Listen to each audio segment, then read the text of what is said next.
നമ്മുടെ വാഴത്തോട്ടത്തേക്ക് വന്നിട്ട് കുറേ ദിവസമായിട്ടോ. ദിവസം രാവിലെ എണീറ്റ് ഇങ്ങനെ വന്ന് നോക്കുന്ന സമയത്ത് നമുക്ക് വാഴയുടെ വളർച്ചയും കാര്യങ്ങളൊന്നും അറിയാൻ സാധിച്ചിരുന്നില്ല. 2 ആഴ്ചയുടെ മുകളിലായി ഞാൻ ഇതിൻ്റെ ചുവട്ടിലേക്ക് വന്നിട്ട്. നമ്മുടെ വാഴയ്ക്ക് കൊടുത്തിരിക്കുന്ന വളം എന്ന് പറഞ്ഞാൽ ചാണകം കുറച്ച്, അതായത് അത്രയൊന്നും നമുക്ക് കിട്ടാല്ലാത്തതുകൊണ്ട് കുറച്ച് ചാണകം, പിന്നെ ചാരം, പിന്നെ സീമക്കൊന്നയുടെ ഇലയുണ്ടല്ലോ, ഈ ഇത്രയും ഐറ്റമാണ് നമ്മളിവിടെ കൊടുത്തിരിക്കുന്നത്. കുറച്ച് ദിവസം വരാത്ത ഗ്യാപ്പിൽ ഇതാ കുട്ടിവാഴയൊക്കെ വളർന്നു വന്നിട്ടുണ്ട്, അതുപോലെ ഇലയൊക്കെ പഴുത്തുണ്ട്. അപ്പോൾ അതൊക്കെ ഒന്ന് വെട്ടി കറക്റ്റ് ചെയ്യുന്നുണ്ട്.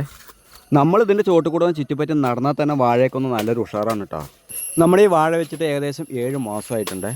എൻ്റെ ഫസ്റ്റ് വീഡിയോ ഈ വാഴ വെക്കുന്നതിൻ്റെ ആയിരുന്നു. അത് കാരണം കൊണ്ടാണ് ഞാൻ ഇത്രയും കറക്റ്റായിട്ട് പറയാൻ കാരണം.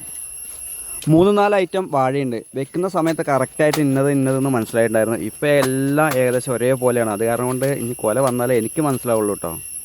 മഴയുടെ ഒരു ലക്ഷണമുണ്ട് തോന്നുന്നു. രാവിലെ തന്നെ ഒരു മൂടിക്കട്ടലും കാര്യങ്ങളൊക്കെയാണ്.